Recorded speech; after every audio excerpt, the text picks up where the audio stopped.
Good morning, class 9th. I'm Anna Aram from the Millennium School, South City, Lucknow. So, in previous video, we have started the new chapter that is tissue, and we have discussed about tissues, that what are tissues and what are animal tissue and plant tissue. We have differentiated them.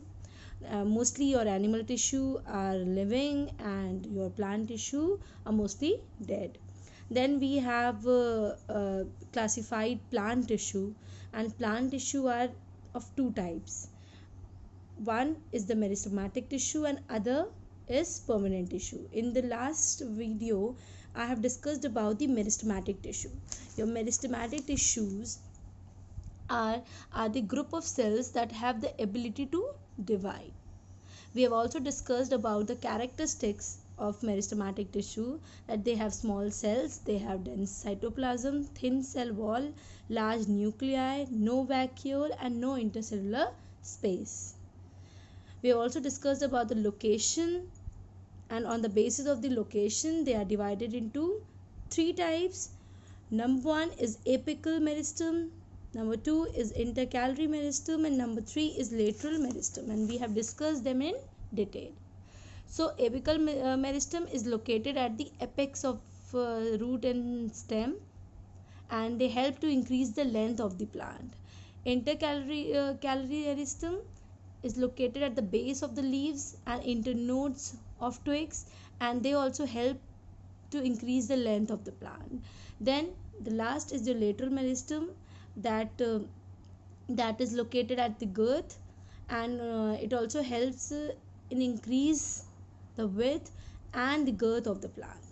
Okay, and the topic which we will discuss today is the permanent tissue. The second type of plant tissue is permanent tissue. As I have discussed in the previous video, that in your meristem, when the cell divides, some cells remain in the meristem and some are pushed away from the meristem, and the cells which are pushed away from the meristem are derivatives, and they are also known as permanent tissue. That means they do not have the ability to divide. That means permanent tissue is nothing but a matured meristematic tissue which do not have, or which have lost their ability to divide. Okay, now let's see what is permanent tissue. Now the first point, it performs a specific function. That means your permanent tissue performs a specific function for the plant. And second, no ability to divide. That means they do not have the ability to divide, they are permanent. The term permanent tissue, as they have permanent shape, size and function. Why we have given them the name permanent tissue? Because they have a permanent shape, size and function. As it is obvious that they cannot divide, that means they have a fixed shape, size and function. Second, fourth point, the process by which cells formed by meristematic tissue becomes a permanent tissue is called differentiation. As I have discussed, when some of the cells of meristematic tissue pushed away from the area of meristem, what happens? It forms a permanent tissue, and we call that cell derivatives. The process of changing the meristematic tissue into permanent tissue is known as differentiation. Okay, so the process of changing the meristematic tissue into permanent tissue is known as differentiation, or we can say the process of dividing cell changes into the non-dividing cell. That process is known as differentiation. Now your permanent tissue are classified into two types. One is a simple permanent tissue and other is a complex permanent tissue. Simple, the name itself suggests that simple means a tissue. In this permanent tissue, the cells are very simple. The tissue which are made up of similar type of cell. That means all the cells inside this are similar. In complex permanent tissue, the tissues are made up of different types of cells. That means different cells combine together to form a tissue. and they perform a specific task.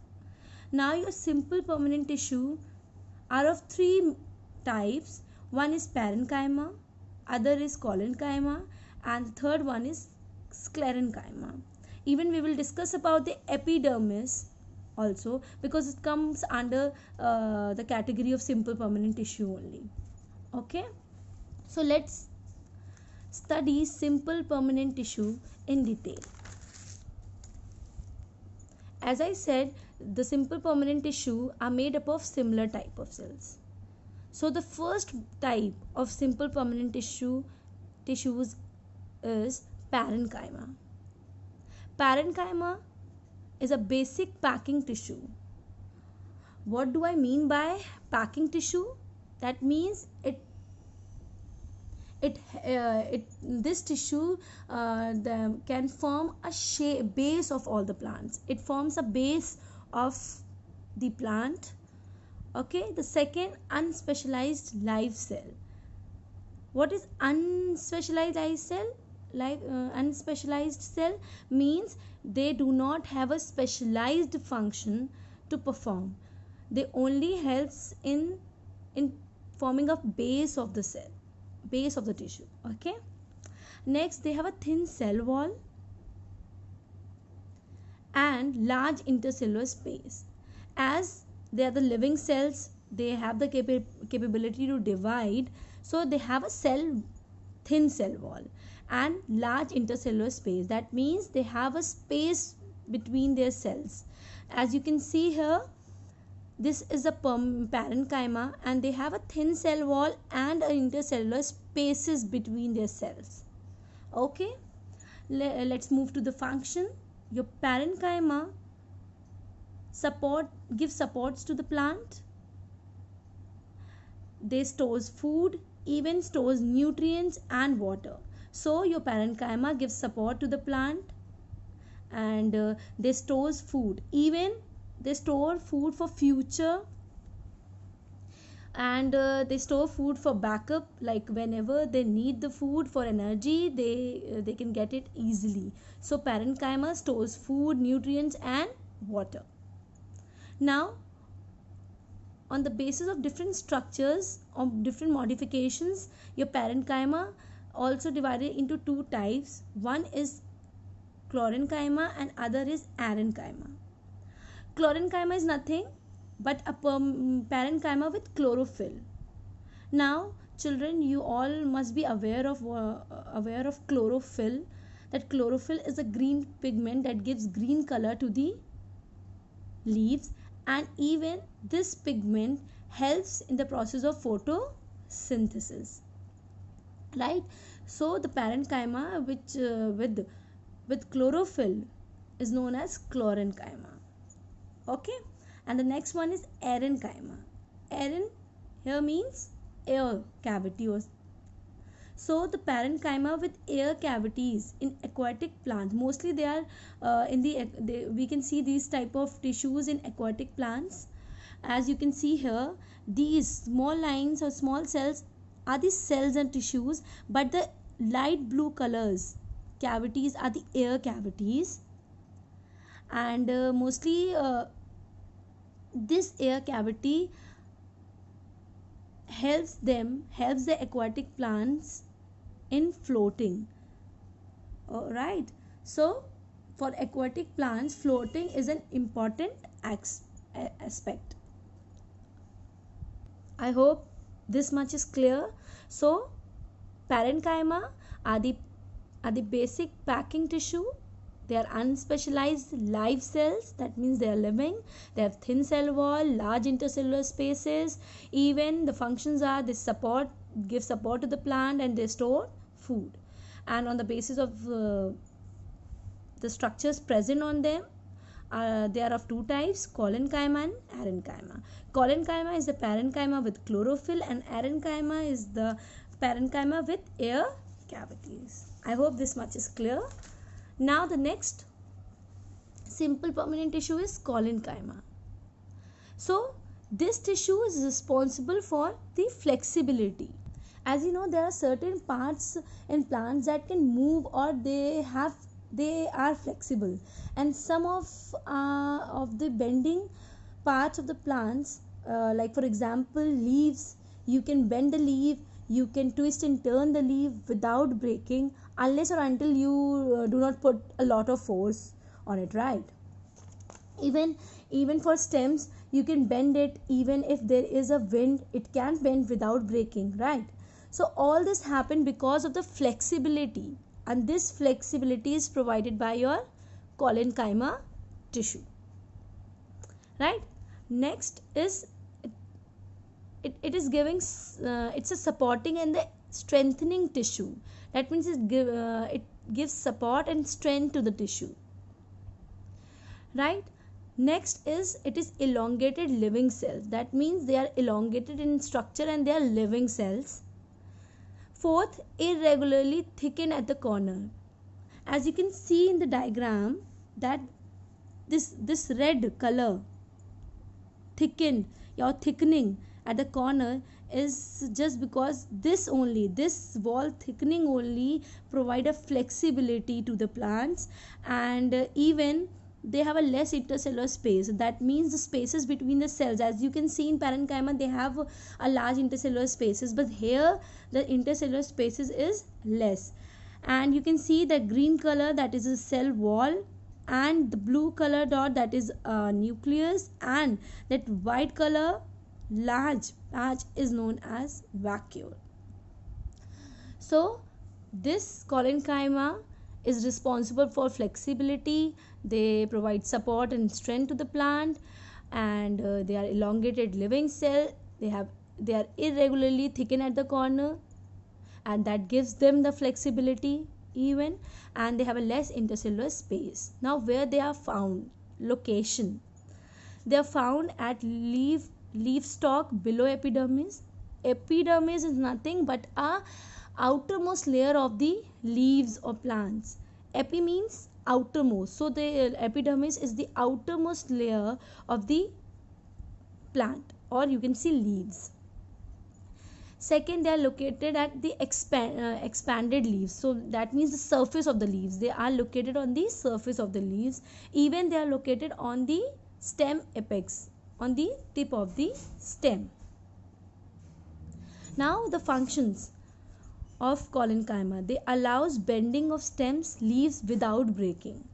As you know that this tissue is responsible for flexibility, so it's obvious that they will allow the bending of leaves, stems without breaking. And even they provide mechanical support to the plants, right? As you can see the diagram. I hope this much is clear.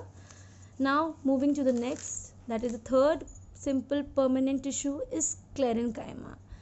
Sclerenchyma, the sclerenchyma is derived from the word sclerose, that means hard. That means hard. As we have discussed that parenchyma is a basic packing tissue, your collenchyma is responsible for flexibility, and now the sclerenchyma is responsible for the hardness, even responsible for the stiffness in plant, because some part of the plants are flexible but some parts are stiff, and plant needs that. So the tissue that are responsible for the stiffness in plants are the sclerenchyma. Now the sclerenchyma are long, narrow and dead cells. So the previous two types of tissue were living, but your sclerenchyma is the dead cells. Why dead? Because they don't need any process of storage or any process of flexibility. They are hard, they are responsible for stiffness in plants, so they don't need such type of process that a living cell needs, so they are the dead cells. Now the third one, they have the thickened cell wall made up of cellulose and impregnated with lignin. So as you know that your stiffness is directly proportional to your thickened cell wall. As much as the cell wall is thick, the the stiffness of the plant will increase. So the cell wall is made up of cellulose, as you know, but it is all in this, it is also impregnated with lignin. Now what is lignin? Lignin is nothing but it is a chemical substance which acts like a cement and harden the cell wall. So it is one of the chemical substance that helps this tissue to get hardened, and it hardens the cell wall of the plant or cell wall of this tissue, right? Then comes, it have a small small pits are present in thickened cell wall. Between the cell walls we have a small pits like this. As you can see here, we have a thick cell wall here, and just between the cell walls we have a small pits. Now what are pits? They are nothing but a canal structure which help in transportation. So this pit help in the transportation, right? So your sclerenchyma are responsible for stiffness. They are long, narrow and dead cells. They have a thickened cell wall just because they are made up of cellulose and impregnated with lignin, and they also have a small pit which help in the transportation. So now where they are found? They are found, first of all, the most common example is the husk of coconut. Even they are found in the hard covering of seeds and nuts. They are found in the veins of leaves and even the stems around vascular bundles, right? So now the functions of sclerenchyma. As you know, they are responsible for stiffness. So it's obvious that it will provide strength to the plant parts and even it will provide support. Mostly the dead cells provide these two functions. So your sclerenchyma will provide strength to the plant parts and even provide mechanical support. And you can see the diagram. This is a lignified thick wall, and you can see the passage. These passages are the small pits that help in the transportation, and this is the sclerenchyma, as you can see.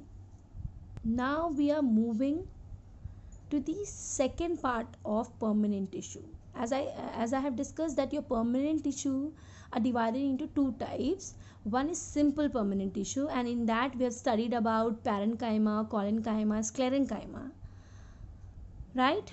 And now we will talk about the complex permanent tissue, and in this we will study about the xylem and phloem.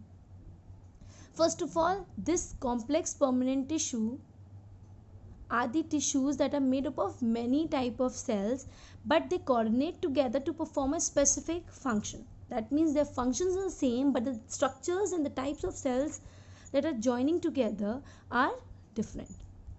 Okay, so they are divided into two types. Number one is xylem and the second is phloem.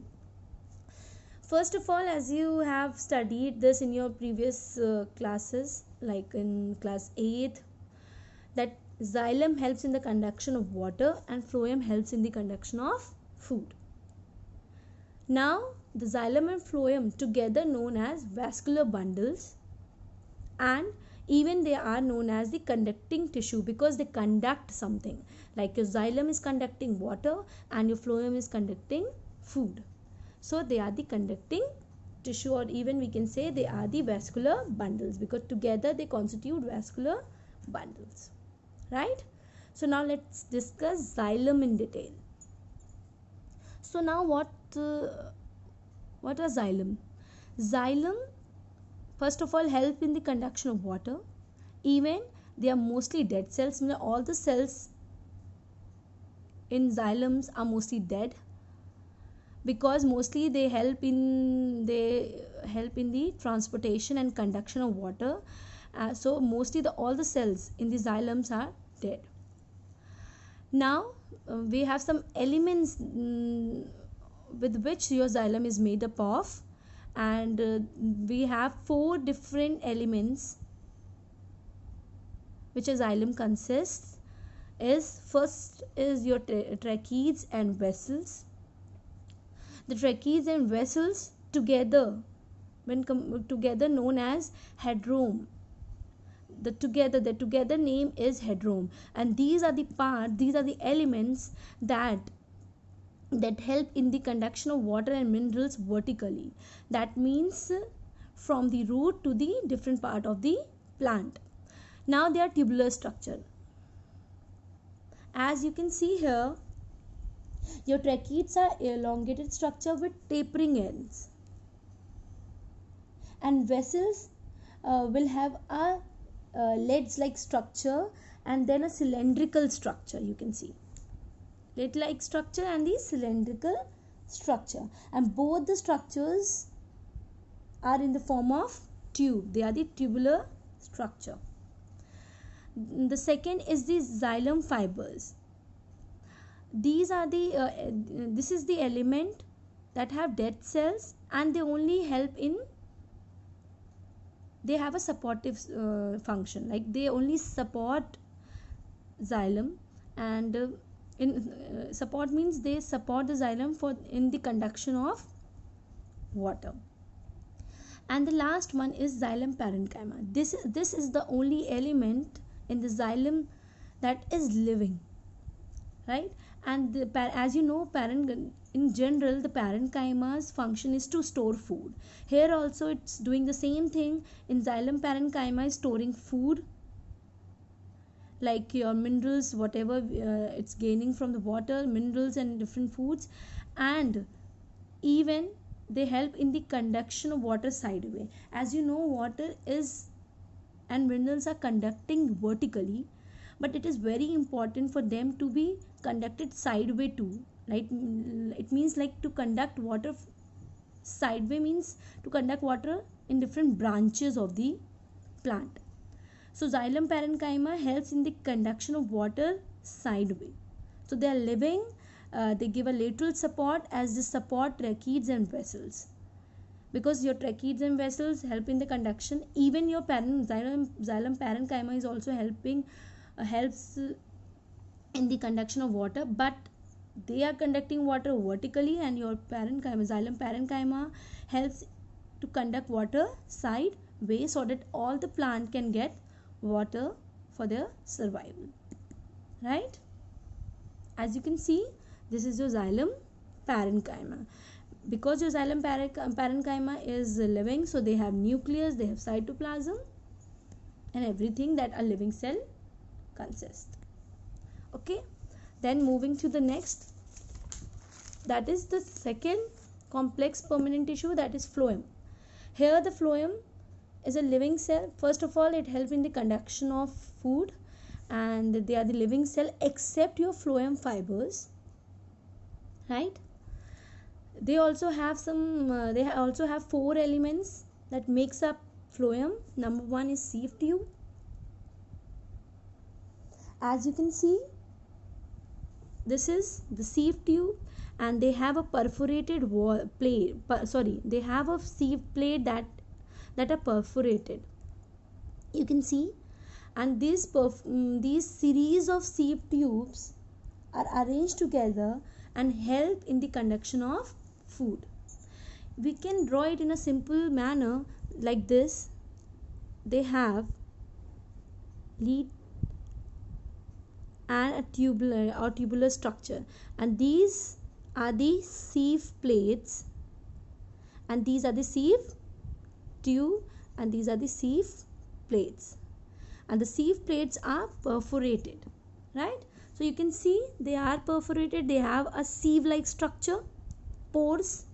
So your sieve tubes are the tubular cells with perforated walls. The walls have pores, they are perforated, and they are tubular. Then we have a companion cells. Second element, your companion cells are the companion, or it's a good friend of sieve tube, as you can say, that it helps the sieve tubes in the conduction, and even it also regulates the metabolic activity of sieve tube element. So basically, companion means friend or someone who helps us. So your companion cells help sieve tubes in different in even in the conduction of food, and it also regulates the activity of sieve tubes element, right? So you can see that your after the sieve tube we have a companion cells that also give us mechanical support, and even also regulates the activity of the sieve tube. Just next to the sieve tube we have companion cell, and after that we have the third element, that is phloem parenchyma. As I said, parenchyma is basically for the storage of food. So here also it will do the same thing. It will support the sieve tube and even also store compounds like starch for future, and even it will also provide support to the sieve tube. All the cells or all the tissue, all the cells which are present in the phloem, that directly or indirectly will support different parts or different elements for the conduction of food smoothly, right? The fourth is the phloem fibers. As you know, phloem fibers are dead cells, and as they are dead, they will give a mechanical strength to the phloem so that it can conduct the food properly. Okay, so in as you can relate xylem and phloem, as we have sieve tube and even companion cells for the properly for specifically for the conduction, and in xylem we were having tracheids and vessels for the conduction of water. Then in xylem we were having xylem parenchyma as we have it here also, and both of them, whether it is xylem parenchyma or phloem parenchyma, both help in the storage of food. Your xylem parenchyma helps in the storage of minerals, and even your phloem parenchyma helps in the storage of food or compound like starch. Both have fibers. We have xylem fibers, and here we have phloem fibers, and both the fibers are dead and they give mechanical support. Structure of xylem and phloem are very important, so try to practice it, and try to differentiate it very nicely, as a differentiation between the xylem and phloem comes in your exam also. So this question is very important, so please make sure that you learn the differentiation between xylem and phloem nicely, right? I hope this much is clear to you, and in case of any doubt, feel free to call or message. Thank you children, and have a nice day.